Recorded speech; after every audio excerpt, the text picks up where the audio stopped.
and he's got a couple of T-shirts covering his face. He's got one that's kind of pulled up. All you can see is his eyes, basically. So he's got one T-shirt over his head, one T-shirt pulled up from below, and basically you can just see his eyes. And he grabs her out of bed, tells her not to look, and brings her out at gunpoint into the living room. And she's led into the living room, and she sees when she gets into the living room that Alex is face down on the floor in the living room, just like in the first home invasion. And he's got his hands behind his back, and he's lying face down in the living room, and the guy who came into Brianna's room with a gun gets her face down on the living room floor also.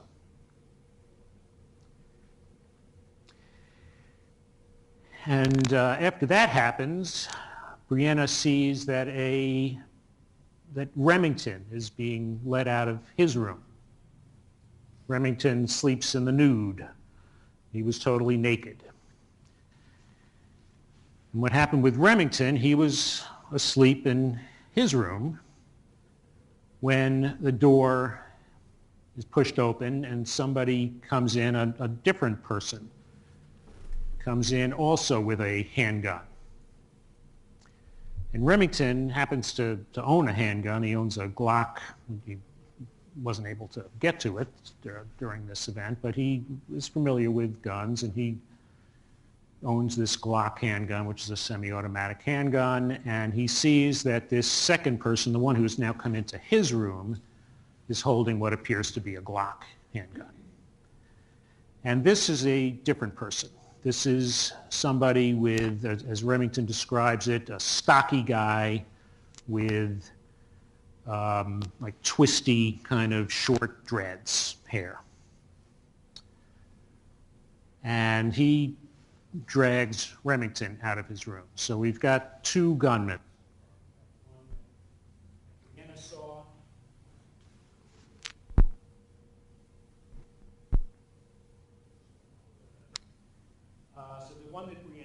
All she saw is his eyes, and she described him, by the way, as kind of not stocky, kind of thin, with short hair. She can't really see his hair, but it appears to be short hair. So that's the one that got Brianna out of her room. This second guy is this stocky guy with the twisty dreads holding the Glock. So the stocky guy gets Remington out of his room and brings him into the living room. Gets him face down. Now it's Alex face down on the floor, Brianna face down on the floor, Remington face down on the floor. And as Remington is being led out of his room, his bedroom, to get to the living room, you go through the kitchen, and Remington can see now a third gunman. And this is a guy with long dreads, kind of a thin guy with long dreads, not the twisty little short dreads that the stocky guy had. This is a thinner guy with long dreads holding a rifle or an assault rifle, standing in the kitchen.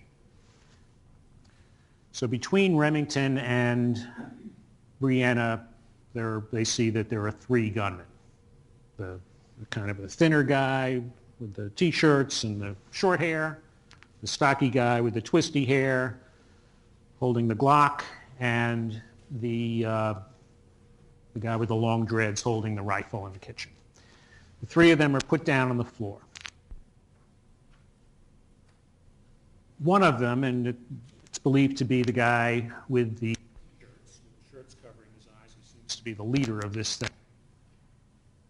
starts making some comments indicating that this is connected to the first home invasion. He even asks, is this the house that was robbed before? He says, who's the naked guy? Now remember, the naked guy is Remington, who was not.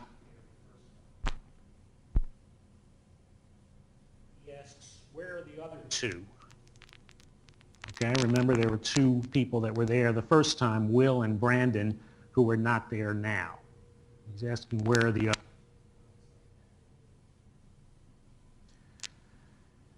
And Brianna says, they're not here, they're at school. And he asks, when are they coming home? And Brianna doesn't answer that. And he says,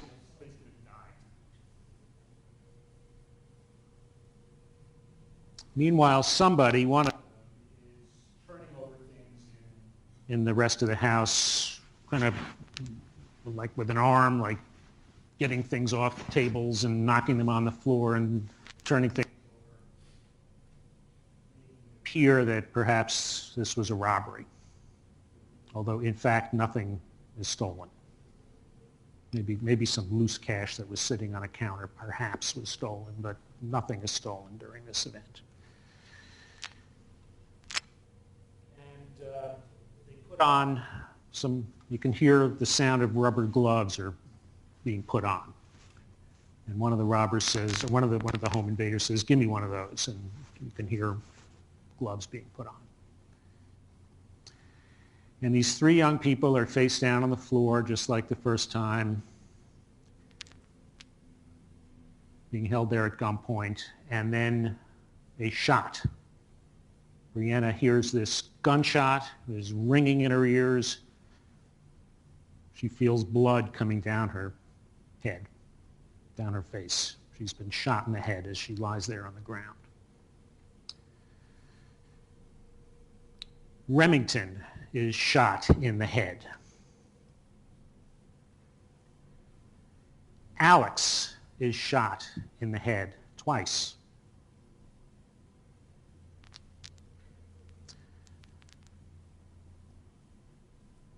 Through what can only be described as a miracle, Brianna is alive. The gunshot somehow did not penetrate her skull. Somehow the bullet was, it's a miracle. She is alive. Also, by what can only be described as a miracle, Remington is alive. Same thing, the bullet somehow did not go into his skull. There is no miracle for Alex. Alex was shot twice in the head. Either one of those gunshots would have been fatal.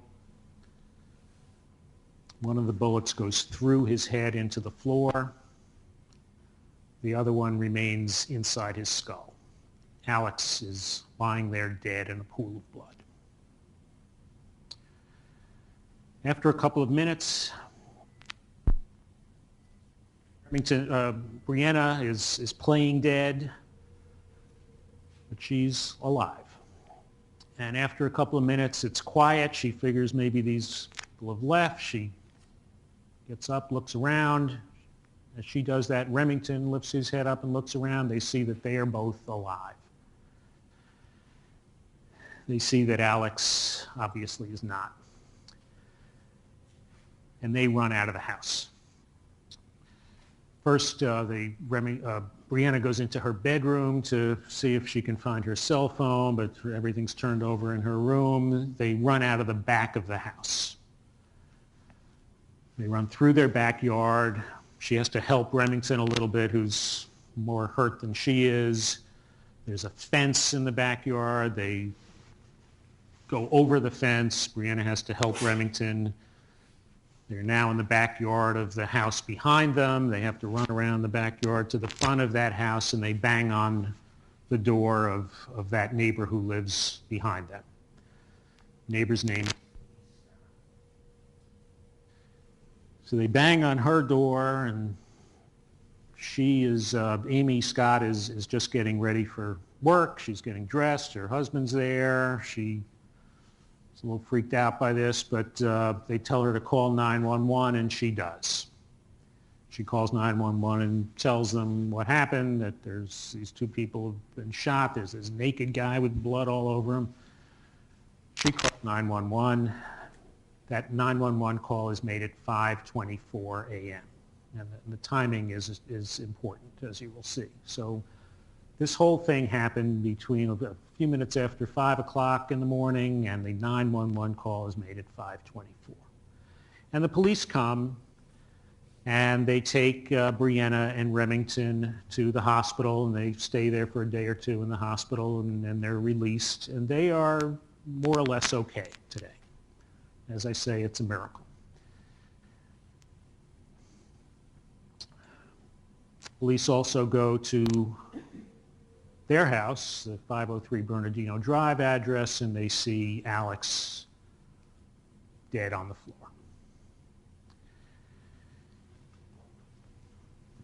As I said, this happened out in Macomb.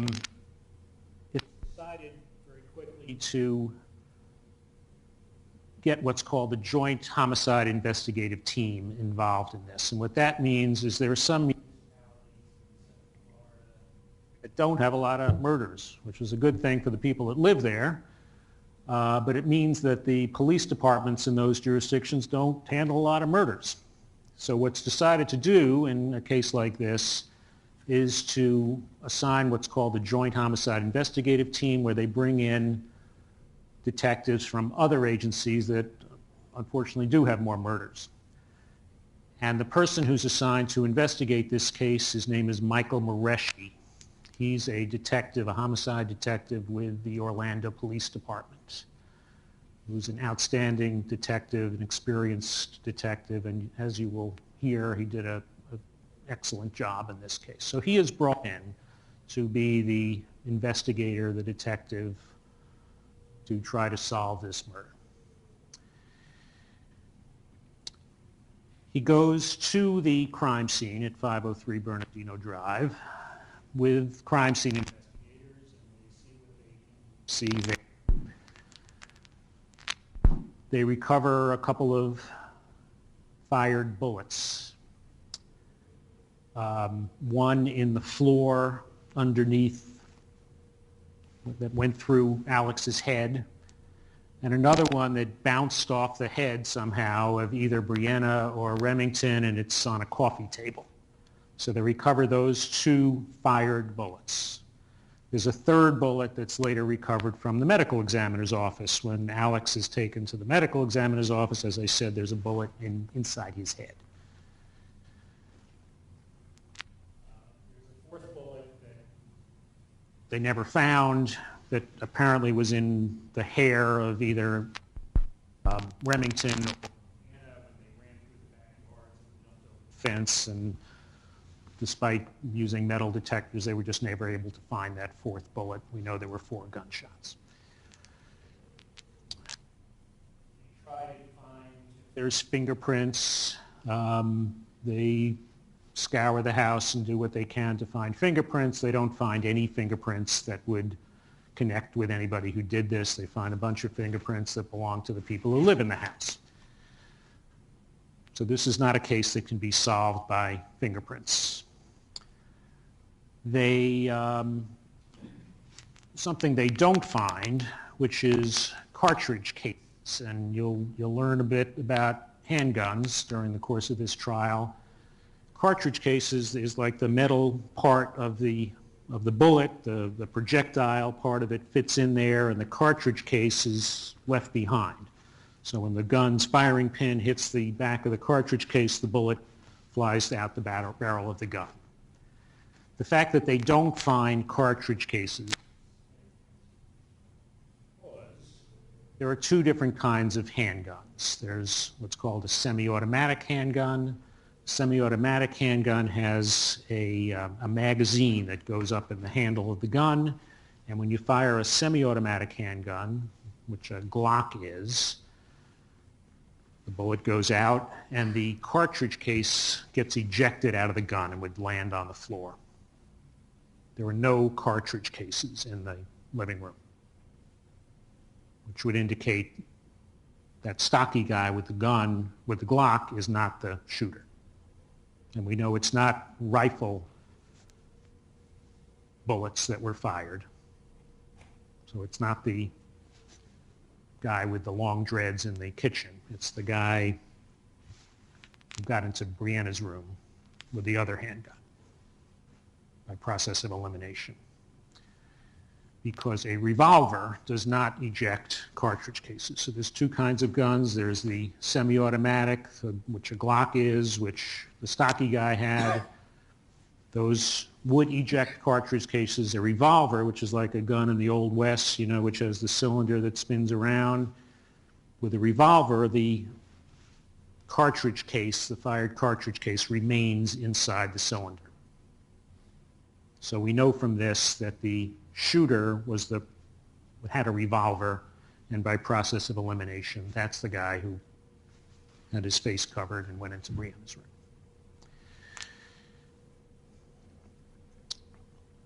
Detective Mareshi goes to the hospital and interviews, once they're able to talk to him, Brianna and Remington. And as I say, they're more or less okay. And he learns from Brianna and Remington about what happened and what the murderers were saying about who's the naked guy and where's the other two. And it becomes apparent that this is connected in some way to that first home invasion. And particularly since the first home invasion was about to go to trial the very next day, it becomes apparent that this was an attempt to kill the witnesses from that first home invasion so that they would not be able to testify in the trial the next day. So you would hear that, you know, these are somehow connected. Well, except that Mr. Okafor and Mr. Bernard were arrested back when this happened, back in May. Detective Mareshi checks the jail records. Bernard is still in jail. He was in jail from the day he was arrested, is still in jail. Bessman Okafor, however, is no longer in jail.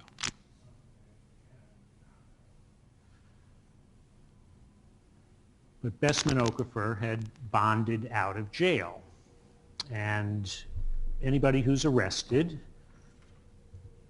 can make what's called a bond motion, where you come into court and you request from the judge a bond to let you out of jail before the trial.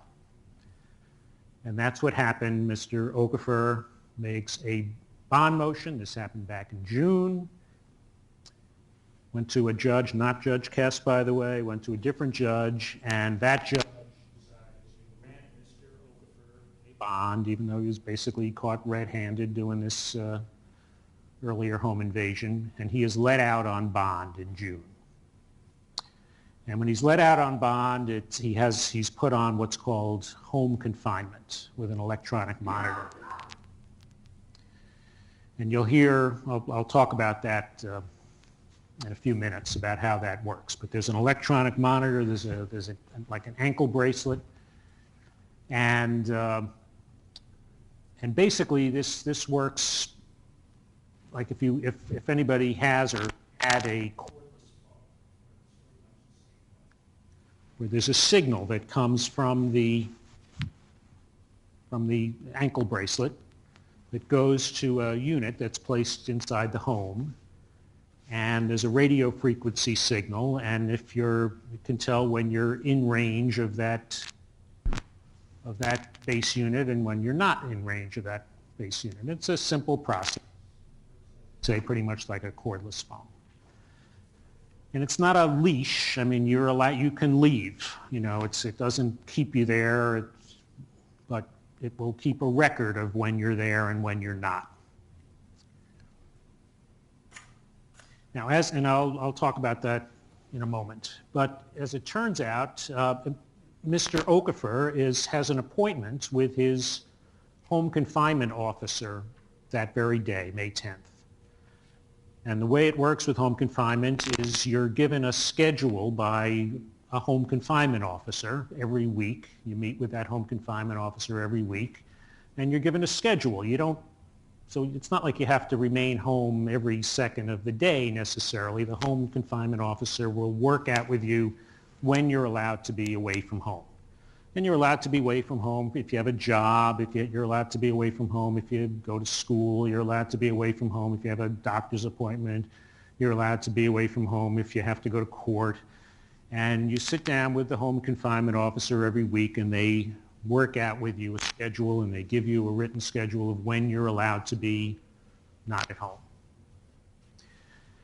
And Mr. Okafor's regular meeting with his home confinement officer is that afternoon, about 3 o'clock on September 10th, which is a Monday. His home confinement officer, her name is Meg Hughes. And the home confinement officer is near the jail, if you know where that is. It's near John Young Parkway and I-4. So he's due to see his home confinement officer at about 3 o'clock. There's a sign-in sheet in the waiting room. He signs in, Bessman Okafor. When Meg Hughes goes out to see him, he's not there. Meg Hughes had met with him every week for the past 2 or 3 months. Got a lot of information from him, such as knew where he lived, knew what his cell phone number was, his phone number, called him a number of times on his cell phone. And she calls him at 3 o'clock and says, "Where are you? You're supposed to be here." He says, "Well, it was too crowded." She says, "Well, you got to come back. You need to come back." He never does. She calls him a few times and he just never comes back to the office. The decision is made to... The police go out to his house. Meg Hughes goes with them, doesn't go all the way to the house, waits a block or two away. As the police come up to the house, Mr. Okafor is seen running away from the house. He's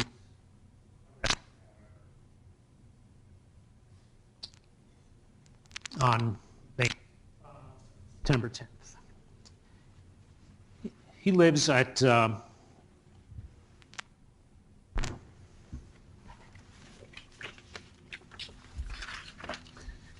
address on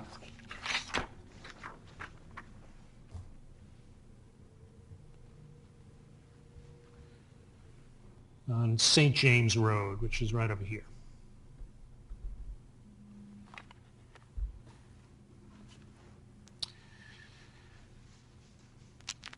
Police go to his house.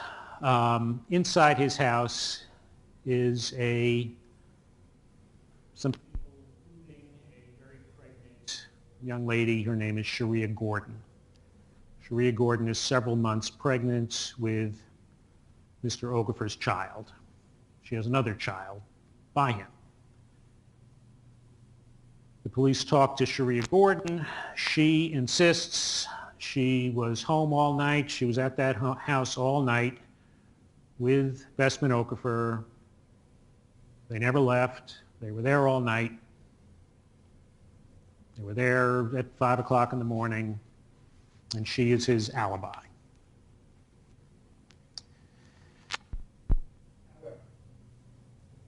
I said there are home confinement records, and this is not a complicated system about the electronic monitor. It connects through radio frequency signal to this base unit.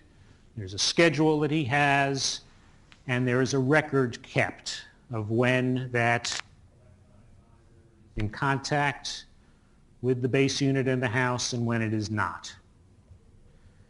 And when it is not in contact, and if it's at a time when the schedule shows that he should have been home, there is a record kept of that. It's called a curfew violation, when the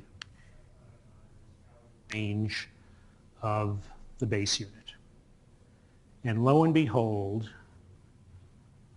on the morning of the murder, Mr. Okafor's home confinement records show that his electronic monitor attached to his ankle on 3 different occasions that morning. Once at about 2 o'clock, once for about 20 minutes from about 10 to 4 till about 10 after 4 a.m., and also out of range of that base unit for an hour and 6 minutes from, I believe it's about 4:40 in the morning till about 5:47 in the morning. His electronic monitor is out of range. And as we know, the murder happened between 5 and 5:24. The police go back to she insists she was home with him all night. Doesn't know anything about any home confinement records. She was home with him. She is standing by her man.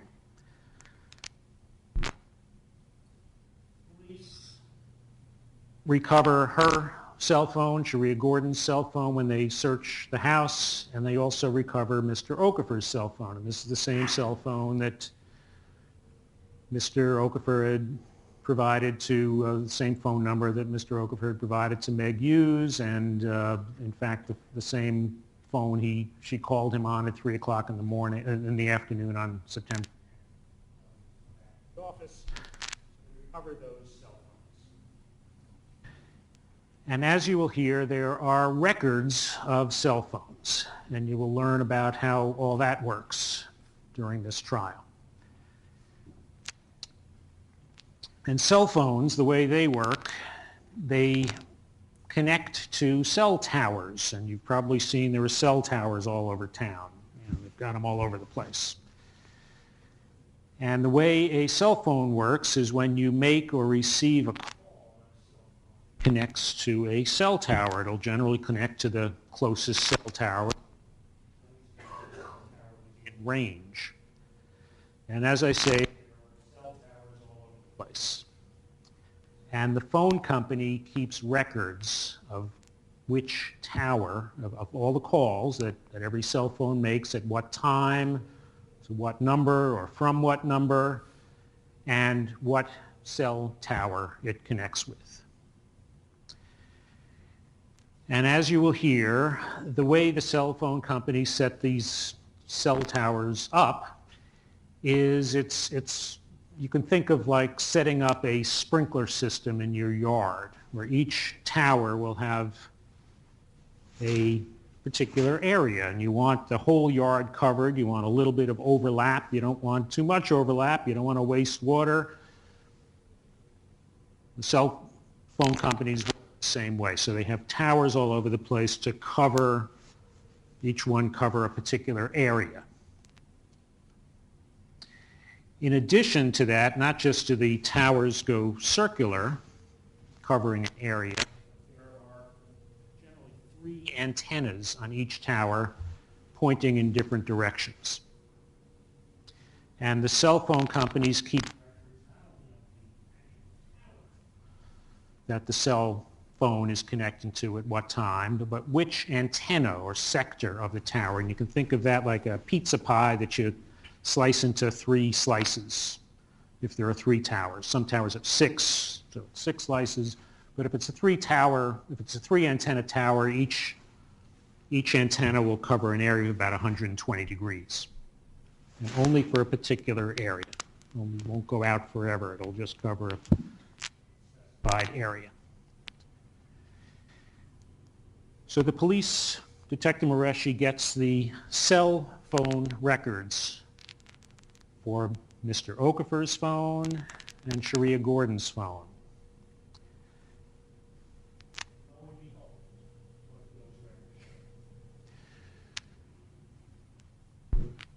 Those records show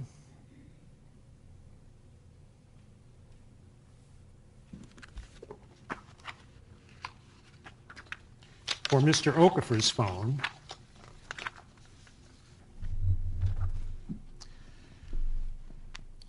by the way, before I take this one off, let me just show you what we've got here. This is Mr. Okafor's residence right here.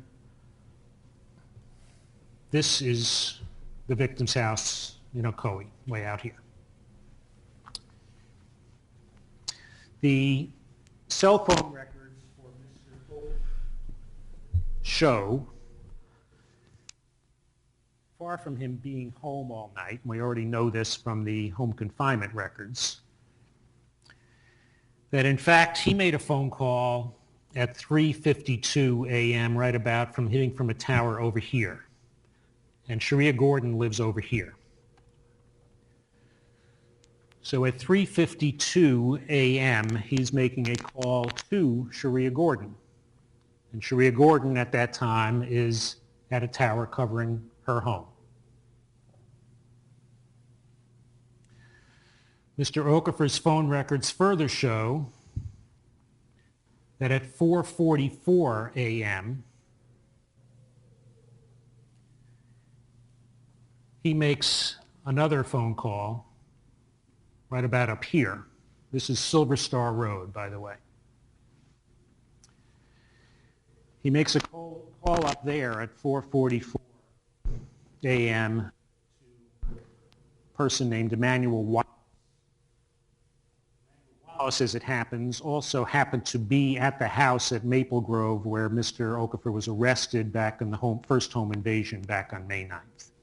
So he makes a call to a person named Emmanuel Wallace up there, and Mr. Okafor's phone records further show that at the time of the murder, at 5:05, 5:25 a.m., he is hitting off a tower that covers 503 Bernardino Drive. There's a phone call with Sharia Gordon at that time and another phone call with Emmanuel Wallace's cell phone at that time. That's where Mr. Okafor is at the time of the murder. They also get the phone records of Sharia Gordon. Sharia Gordon's phone records show she started out at her residence at 3:50 in the morning, and later, between 5 and 5:25 in the morning, she is also hitting off a tower covering the crime scene in Bernardino Drive. She's with a different phone company. She's with AT&T. Mr. Okafor's with Sprint. They're actually two different towers, but they both cover that area of the crime scene. So it's obvious Sharia Gordon is lying. The police talk to Sharia Gordon again. She insists, nope, I was home with him all, I don't know anything about any records or anything. I was home with Mr. Okafor all night. We never went anywhere. She is standing by her man.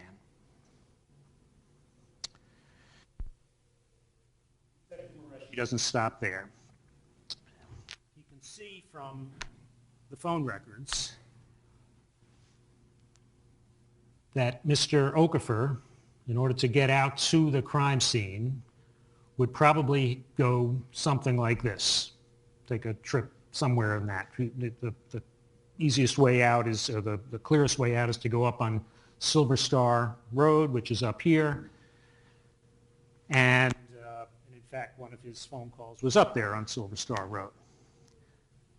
So he decides to look for, see if there's any surveillance cameras, perhaps. You know, businesses sometimes have surveillance cameras, and maybe he'll get lucky. So they start checking around for surveillance cameras that might be up in some businesses up in Silver Star Road. There's not a lot of businesses up there. There's a gas station up there.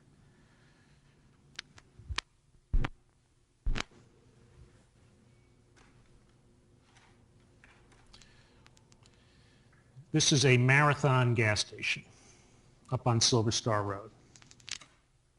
Lo and behold, they have surveillance cameras.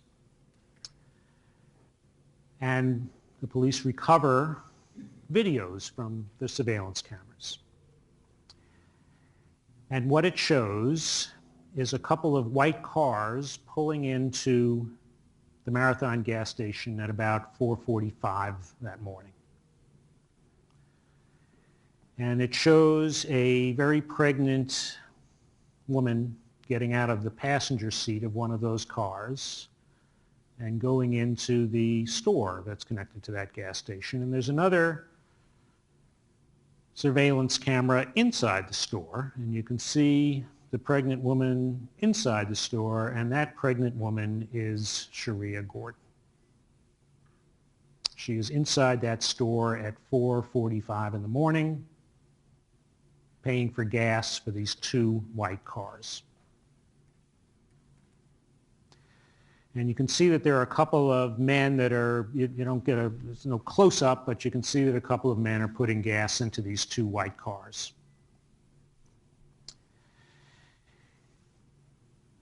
And looking at the video, and then she gets back into the passenger seat of the one car, and those two cars drive off. And as they drive off, you can get a fairly good picture. And one of those cars is as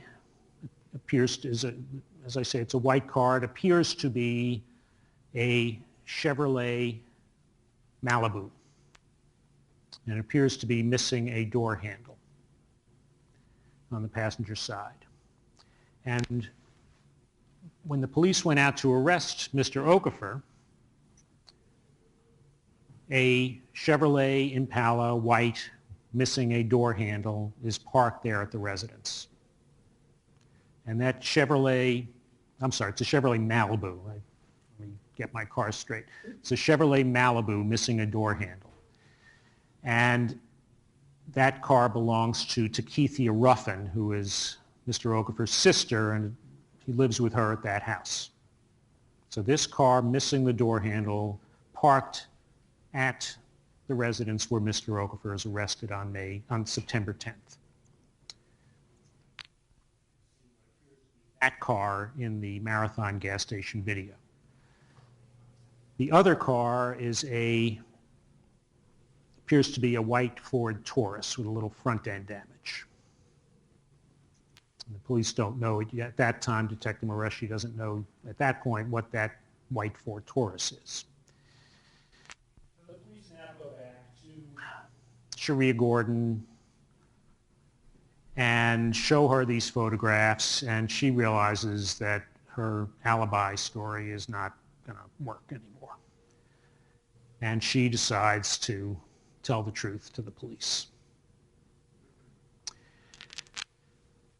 What she says is, yes, she was not home with Mr. Okafor all night, as she had said. She was at her house. Over here, this is Cypress Street or Avenue, I believe, is where this is. And that's where she was. And she was asleep there at her house.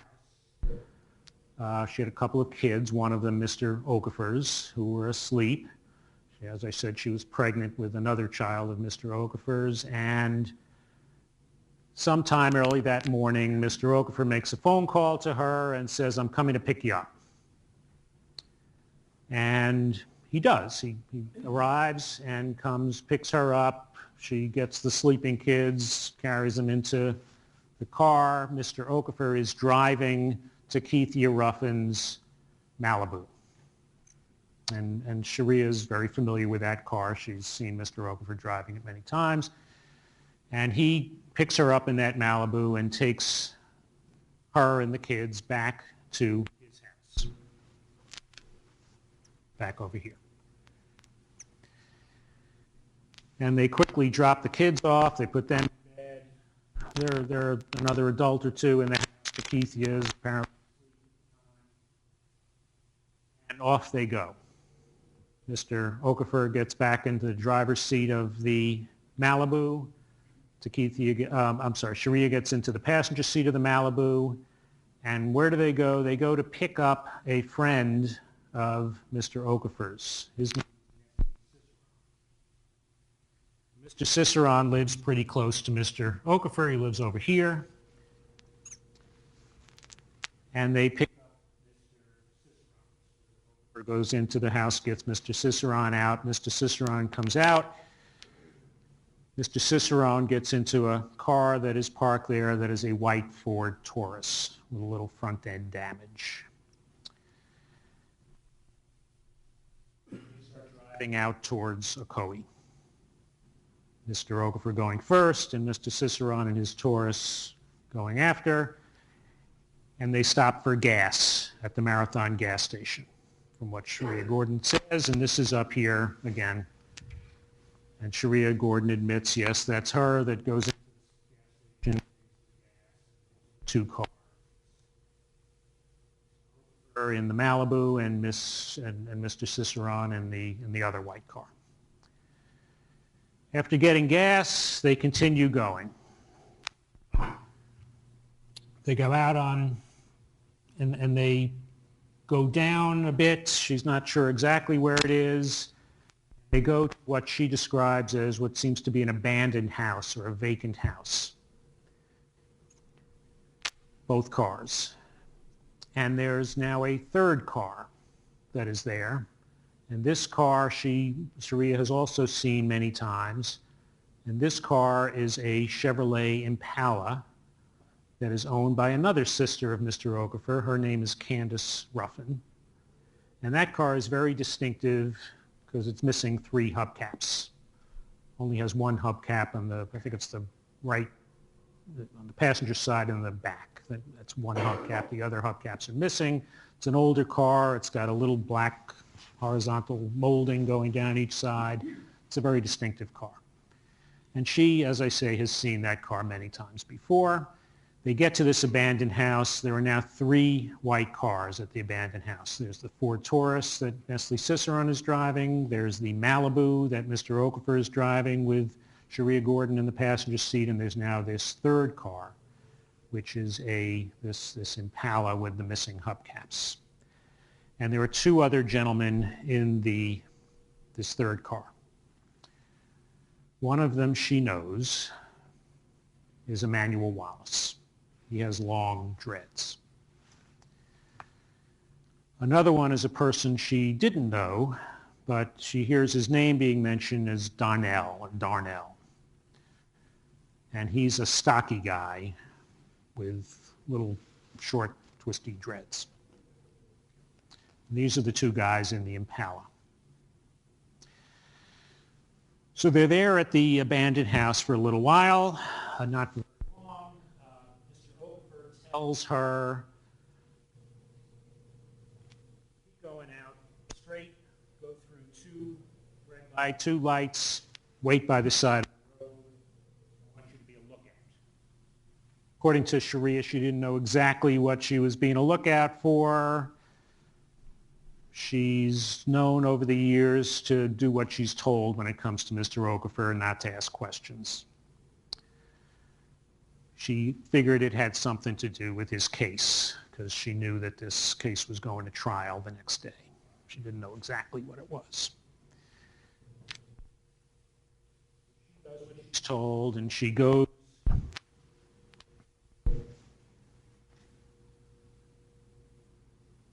through 2 lights. She goes, this is White Road, it's called, and she waits by the side of the road.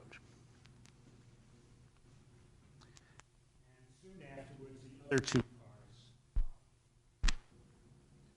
She sees, by the way, Mr. Okafor get into the Impala with Mr. Wallace and Mr. Godfrey, or Donnell, as she knows him.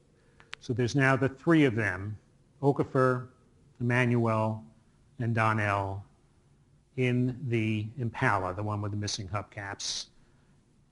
Cicerone remains in his car, the white Ford Taurus. So all 3 cars go. This is Clark Road that's coming down here. They go across.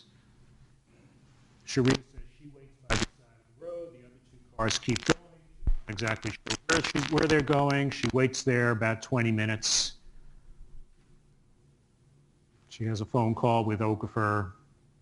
He tells her to go back. She does, after waiting there about 20 minutes.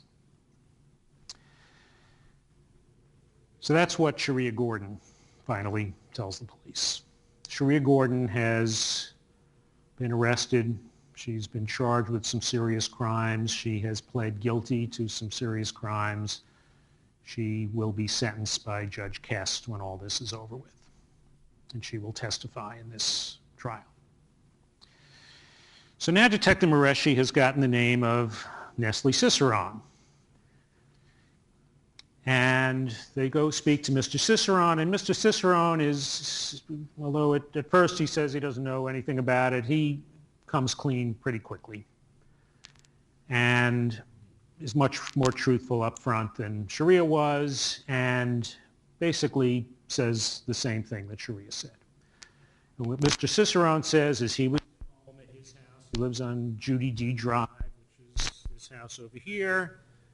He's asleep in his bed. Mr.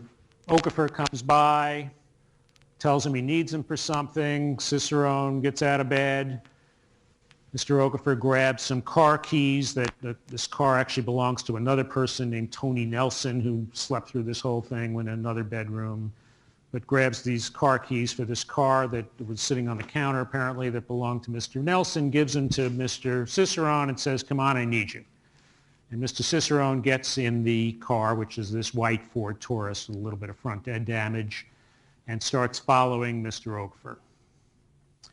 And as he starts following him, he sees in this car that it needs gas. The gas light comes on, and he pulls up alongside Okafor's car, rolls down the window. He now sees for the first time that Sharia Gordon is in the passenger seat of that car. He tells Okafor, hey, I need gas. And they pull into this Marathon gas station. And he describes the same thing about what happened in the Marathon gas station. They get gas and then they keep going. And Mr. Cicerone also says that they go out to this, they go here along Silver Star, they go down, this is Good Homes Road, and they come to this, what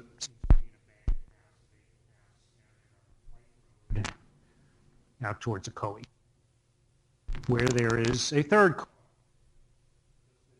Gordon described, and this is the Impala with the missing hubcaps, Candace Ruffin's Impala with the missing hubcaps. It's a car Mr. Cicerone is a friend of Mr. Okafor's, has seen many times before, and knows this car, and sees the two people that were in that other car. And they are Emmanuel Wallace,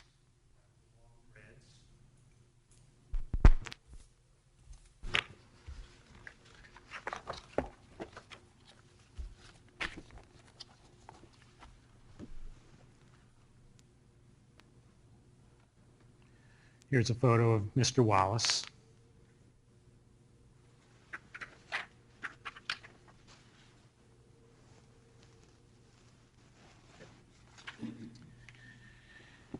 I'm sorry, this is Mr. Godfrey. I apologize, I did that backwards. But this is the stocky guy with the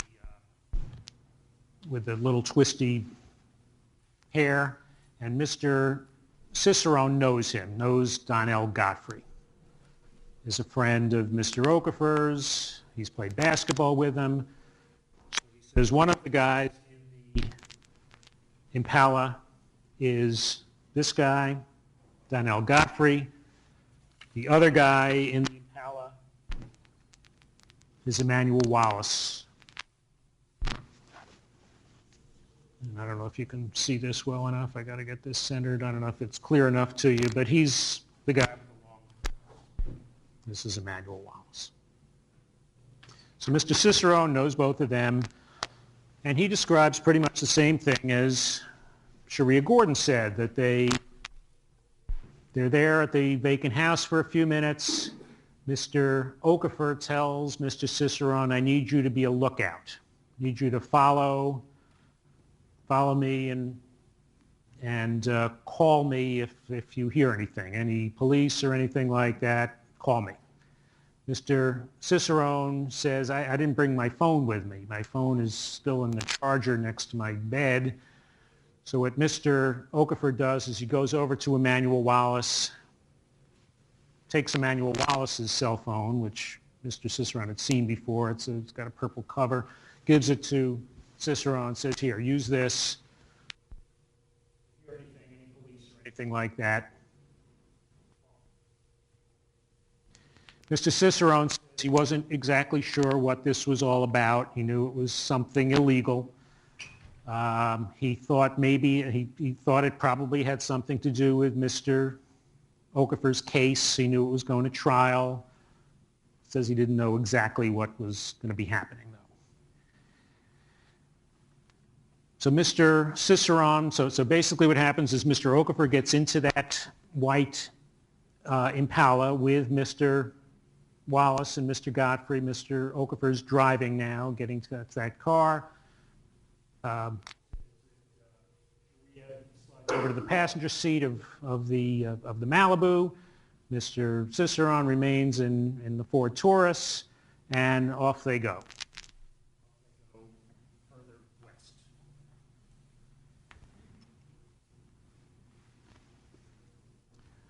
According to Mr. Cicerone, sight of the other cars. The other cars go before him. He kind of loses sight of the other cars. He has a little phone call with Mr. Okafor about where'd you go? Mr. Okafor says, keep going. You just got to go a little further. He keeps going further. He eventually sees the Impala that's being driven by Mr. Okafor with Wallace and Godfrey in it.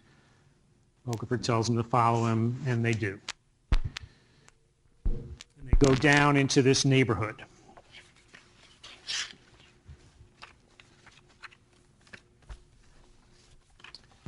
And according to Mr. Cicerone, he's told to stop and wait. He waits by the park, and he waits down there, and the other car with Wallace, the Impala, Missing Hubcaps, keeps going. He doesn't see exactly where it's going, but it makes a left and keeps going. And Mr. Cicerone is going to wait there as a lookout.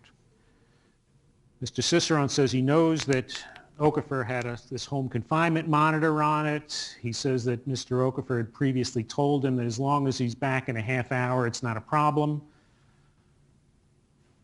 I don't know where Okafor got that idea, but that's what he thought.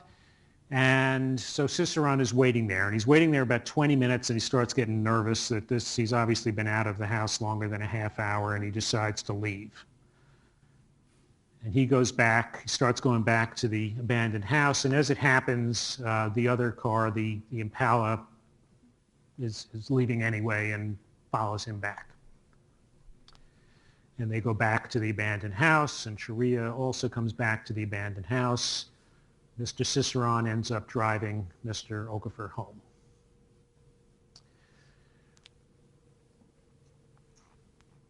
That Impala was seen at, the one with the missing hubcaps was seen at Takithia Ruffin's residence where Mr. Okafor was arrested back on September 10th, along with the Malibu.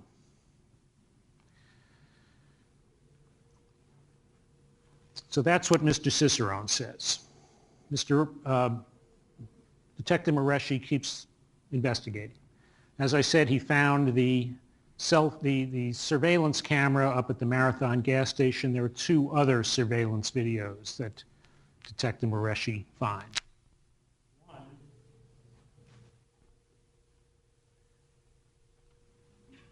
is from a red light camera that's over here. We all know these red light cameras, you know, if you don't love them, don't we? You don't make a full stop, they give you a ticket, and at a red light, that can happen to you twice, in fact, as I can attest. Anyway, there's a red light camera at White Road and Clark Road, right over here. And it's actually looking down in this direction, looking down that way. So you can see cars going across. And from this red light camera, at about 5:01 a.m., you can see, you can't see who's driving, but you can see three white cars. You can see the first car that goes through is the Malibu, driven by Sharia Gordon. The next car that goes through is the Impala with the missing hubcaps going out west toward the victim's house. The other car that goes through is the Ford Taurus, driven by Nestle Cicerone. That's, as I said, about 5:01, 5:02, something like that. And then from that same camera, you can see coming back the other way, coming away from the crime scene, the same three cars. First, Mr. Cicerone. This happens about 5:27 or so.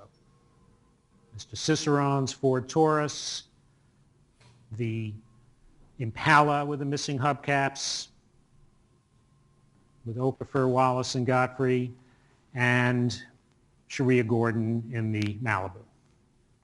You can see that on the red light camera. And there's another surveillance video that's recovered by Detective Mareshi. And this is from a neighbor of the Camposes at 503 Bernardino Drive. It's a house that's really catty-corner to that house. And this neighbor,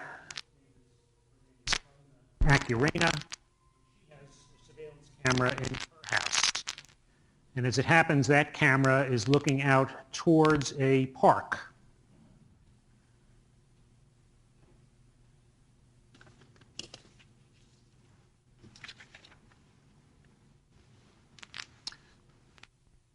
Somewhere, it's all right.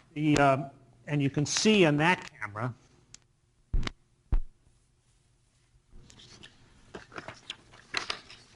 a car coming up the street going towards the 503 Bernardino Drive house. And this is at about a few minutes after 5 o'clock. I think it's about 5:06. You can see a car going to this car is an older model, white Chevrolet Impala. As you can see it going by, going toward the house, you can see one hubcap, missing hubcap on the rear, on the front right tire. And then you can see at about 5:24 that same car coming back the other way. And again, this is Takithia Ruffin's Impala with two missing hubcaps on this side, on the driver's side as it comes back. Those are the surveillance. You'll also hear, there's still more evidence, you'll also hear that, as I said, Mr. Okafor's actual cell phone was recovered inside the house, inside Takithia Ruffin's house. And that cell phone has a lot of interesting. Detective Ed Michael, who's a world-renowned forensic digital examiner. And he will tell you that he examined this cell phone. And what he can see on this cell phone is that there were, first of all, a bunch of text messages that had been deleted right before the police got there. And one of those text messages is to a brother of Mr. Okafor, Dorian Ruffin, and a couple of weeks before the murder, where he says, all the witnesses are going to show up.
So text messages. So there's a text message from Mr. Okafor to his brother a couple of weeks before the murder, and he's saying, my lawyer told me all the witnesses are going to show up.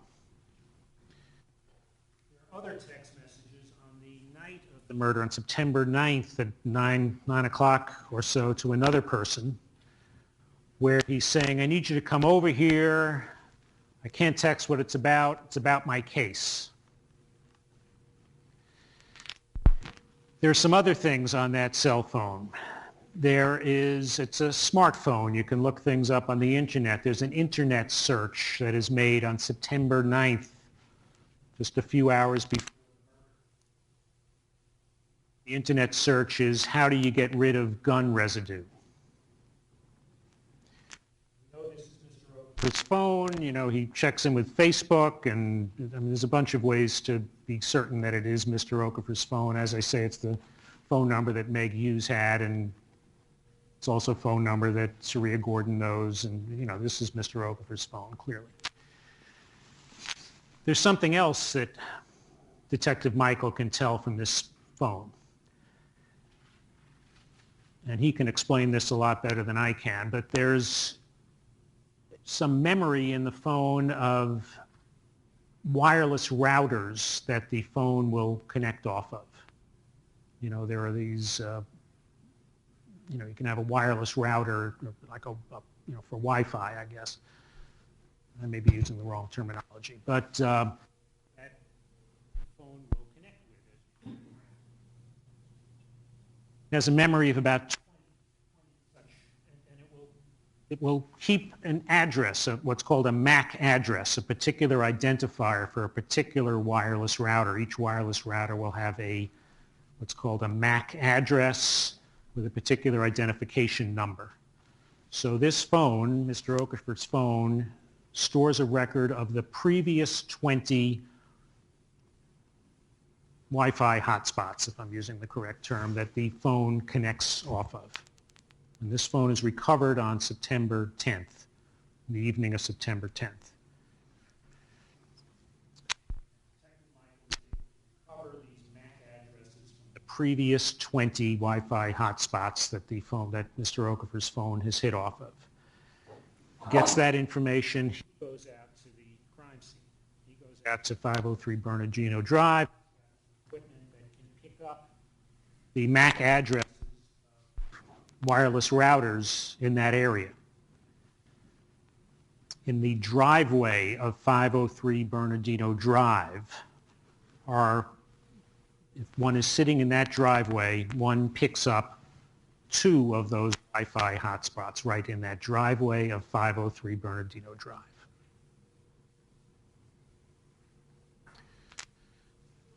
As I say, it only has a memory of 20.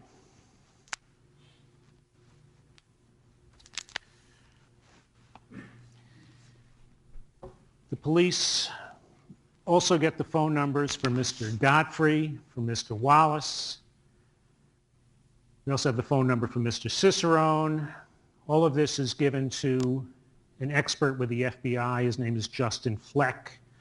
The FBI has what's called a team of experts that this is exactly what they do. They review cell phone records and determine where cell phones are at a particular time and place, or a particular time where they are, and he's the one that examines all the records.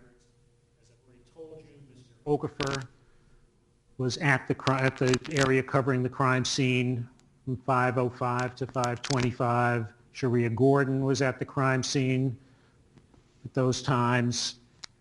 He also gets the phone records for Mr. Cicerone. Mr. Cicerone, his phone was not active that evening, as Mr. Cicerone will tell you. He also gets the cell phone records for Mr. Wallace.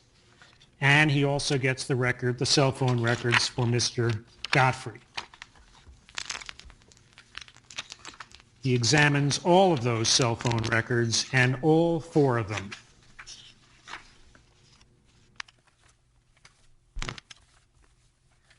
Mr. Okafor, Ms. Gordon, Mr. Wallace, and Mr. Godfrey.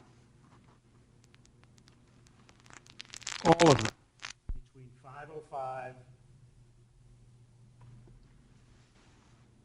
and 5:25 in the morning. Here's the crime scene. Here's 503 Bernardino Drive. The orange here is Mr. Godfrey. He's got a Metro PCS phone, so he's in off a Metro PCS tower. This is the coverage area, as you can see, covering the crime scene at 5:19 a.m.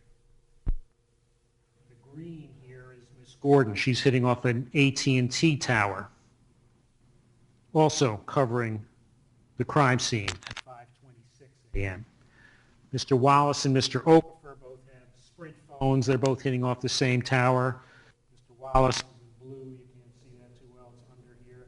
Mr. Okafor's in yellow. They're both hitting off the same tower, also at the time of the murder. This, ladies and gentlemen, is the evidence that you'll hear in this case. You'll actually hear even a little more than this.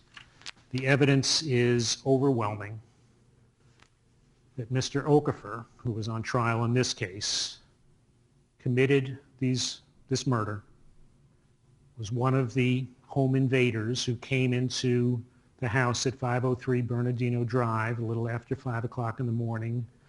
He got Brianna out of her bedroom, lined up everybody on the floor, and shot all three of them, killing Alex Zaldivar and shooting both Brianna and Remington. After you've heard all the evidence in this case, we will ask you to return a verdict of guilty as charged. Thank you.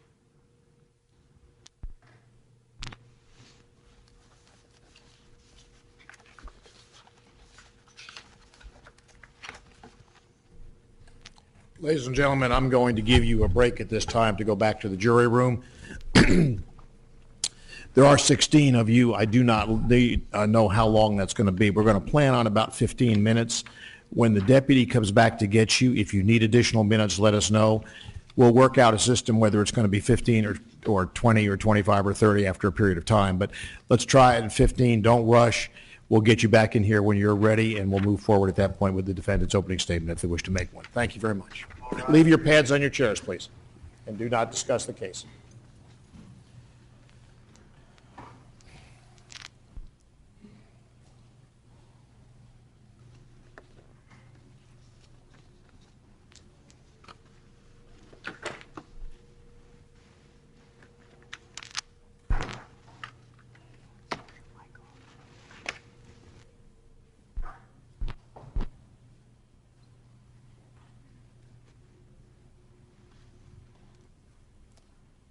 Folks, will be in recess 15 to 20 minutes. Mr. Altman, if you could clean off the mark on that thing, and if you're not going to use it, turn it off. I don't think Mr. Mosley's going to be using it.